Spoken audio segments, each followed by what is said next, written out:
It's interesting. A few days ago, we were talking off air about among the certainties of Ramadan, and the one is that we would have to sight the moon to start the beginning of Ramadan. We would have to sight the moon to mark the end of Ramadan and the beginning of the day of the Eid al-Fitr. And the other point that came up is you can be rest assured there is going to be upheaval, in particular at the Masjid al-Aqsa, in some form or the other. Well, didn't happen too much over the last couple of weeks, but it certainly has happened over the last 2 days. I'm sad to say, but that's the reality. There's been huge issues. I know some things from a distance. We're going to find out a lot more around it. Okay. My guest is Abeer Zayyad. We've chatted to her before, of course. She's an archaeologist and she's based in that region. So, Abeer, appreciate your time. Good morning and assalamu alaikum. وعليكم السلام. Thank you. All right. So, tell us what is, I mean, there was, and I say this word relative in inverted commas, there was relative peace for 10, 12 days of Ramadan. I'm talking about Masjid al-Aqsa in particular. What then happened? What happened is that the Easter, the holiday for Jew, which is in the same time with Easter, they called the Pesach. Each Pesach, they try to attack the Al-Aqsa Mosque, and they try to bring animals to sacrifice inside the mosque. Of course, Muslims, will refuse that. So, in a kind of putting a new rule, a new statement or a new situation for Al-Aqsa Mosque, the Israeli police attacked the Palestinians and want to kick them out from Al-Aqsa Mosque in this way to make it empty and suitable for the Zionists to enter and to change the situation inside the Al-Aqsa Mosque. So this is So, the main issue that of the occupation and okay, so we know that. So let me just break this down. attacking. So let me just break this down. So we know that for sure there were a group of people hell bent on carrying out the Pesach rituals within the confines of the Masjid al-Aqsa. They wanted to do so, right? Okay. And did they Yes. try and do so, or were they prevented from doing so? Yeah, they try all the time to to do that, and of course the Israeli army and the Israeli police are supporting them, and also the political government of Israel also supporting that. So they want to change that. So to make it easy for them, they need to kick out all the Palestinian people from the mosque, and they start saying as an excuse that they want to protect whom? This place is for us. It's very easy to have peaceful if you just close the gate and do not allow for Zionists to enter to the mosque. It's very easy. But the situation is different. They want to make the change. They are the one who are attacking the Palestinians. So, and they want to make this change with all these weapons, with all these attacking. Yesterday they started attacking with the people while they were still praying, just to kick them out from the mosque. So to make the mosque at morning empty and is suitable for them for attacking. So a couple of things. I just want to get it factually right. So did the Jewish worshippers, right, the one they wanted to carry out the sacrifices for Pesach, did they succeed in doing so? No. And we hope that they will not succeed in that. But they, even that, they are entering in a bigger groups as a settlers to pray inside the mosque. And while I'm speaking with you in this moment exactly, there is a huge group that are entering to Al-Aqsa Mosque, and special forces are inside the mosque trying to push the Palestinian away from their ways to make it more suitable for them to pray and to do whatever they want inside the mosque. But there is no sacrificing with them. But even this, to enter inside the mosque and to do these public things, which is, and even they dress in the way of the holiday, they dress inside the mosque is not accepted at all. This is what is causing all the problems. This is an Islamic building, an Islamic place that we are not accepting all these harassing, all these unjustice thing of attacking us, of taking our place. This is a Muslim property. We does not want any other religion to be inside or doing their ritual inside. We are welcoming the tourists, but is not welcome to do ritual things inside the mosque. They are Yeah. the one who are coming with the willing of demolishing Al-Aqsa Okay. Mosque and to build I the temple. hear. They All have a right. will. And say Abir, it's I just easy. want to get. Abir, I want to get clarity on this one. Yeah. Uh, I mean, we'll talk about the various attacks that took place in just a moment, and you can maybe share what actually happened. But I also heard from the Israeli side, they said, well, they had to attack in defense because there were Muslim worshippers at the mosque barricading people from the mosque, barricading the mosque so people can't enter for their own No, political gains. Yeah, tell me about that. which people? They are using this as excuse just to make the place empty for the Zionists. It's not about the Muslims. If they close the Zionists, get whom these youth will be bothering if they say so. We can control our youth. We know how to deal with them. This is not the correct thing. This is not why all the time is okay. Laylat al-Qadr, it will be thousands and thousands of people and nothing will happen. The problem is not about our Muslims that are here. The problem is about the Zionists who are attacking us. This is the problem, not us the problem. The occupation Okay. is the problem. If they want to solve it, it's very easy. They just close the gate and do not allow for Zionists to enter.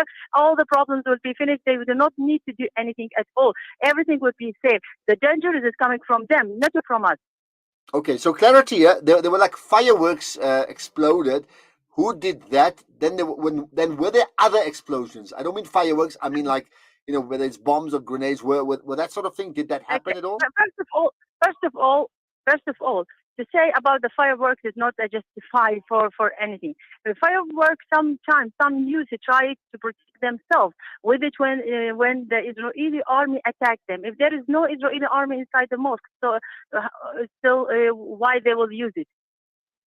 The problem Okay, is the occupation. You can't blame a person that, for example, if a thief entered to your home and he have a weapon, tried to shoot you, and you have a knife next to you, what you will do? You will try to protect yourself. It's very easy. absolutely. Okay, But right. if there Then is then then, no then thief in your home, okay. will you use So it? You will not use it. all right, Abir, a lot of things have happened over the last 2 days. I don't want you to explain everything, but maybe if you can just share maybe 4 or 5 things maximum, just 5 points that the Israeli army or defense force actually then committed to. For example, I've seen acts where they've manhandled people, they've They manhandled use women, they've broken people making salah, they've broken the saf of salah. I I've just seen all want that. Just run through that yeah, with yeah. us. Just to clarify something. Just Yeah. they say that they need to do it because of the fireworks.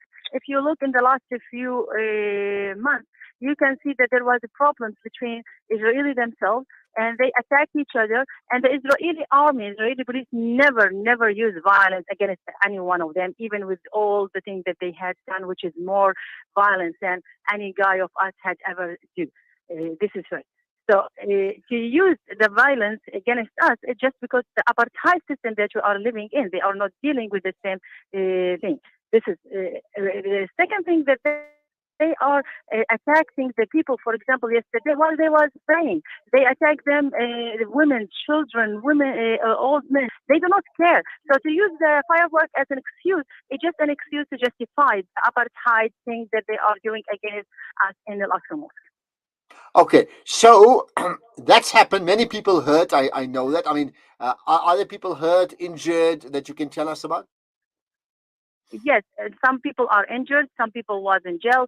They arrested more than 500 persons because they was inside the mosque and when they attacked for a few days.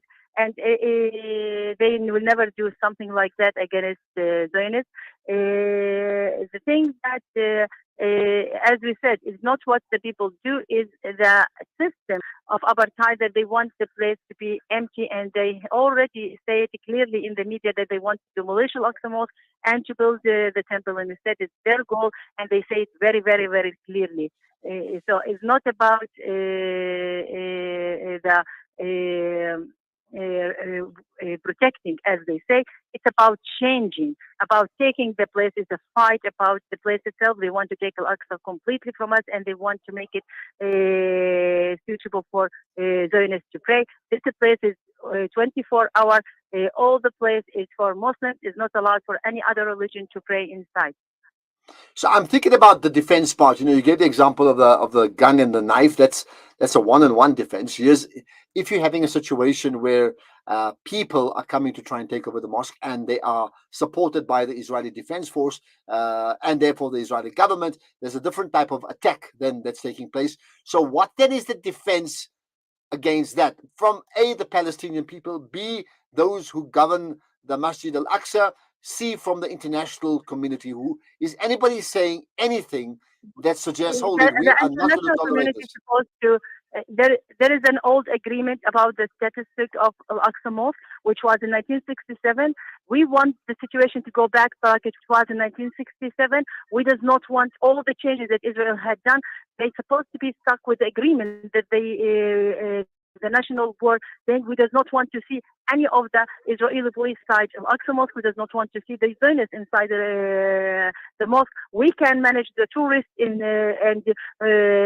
bring them inside, and we are willing to have a nice visit for the tourists. It does not matter what their religion, but they need to respect that this is a Muslim place. We want this to go back like it was in the agreement. What Israel is doing is illegal by national law, and the world is supposed to understand that and supposed not to silence anymore about the apartheid thing that is happening here. Okay, what do you think?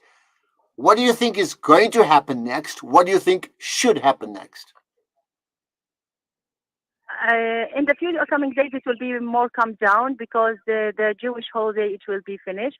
So we are expecting that things to go down and that everything will be more peaceful, and that Laylat al-Qadr and the rest of the Ramadan will be nice and beautiful for people, inshallah.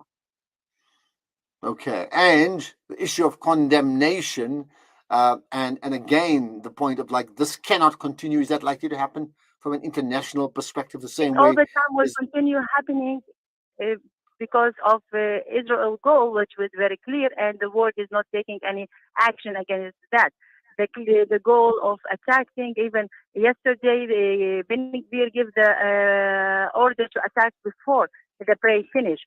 So the government, Israel government, the apartheid government, they are the one who are causing the problem. National world supposed to stand and to stop this injustice life that we are in, and to keep the agreement and to help us as a people under the occupation.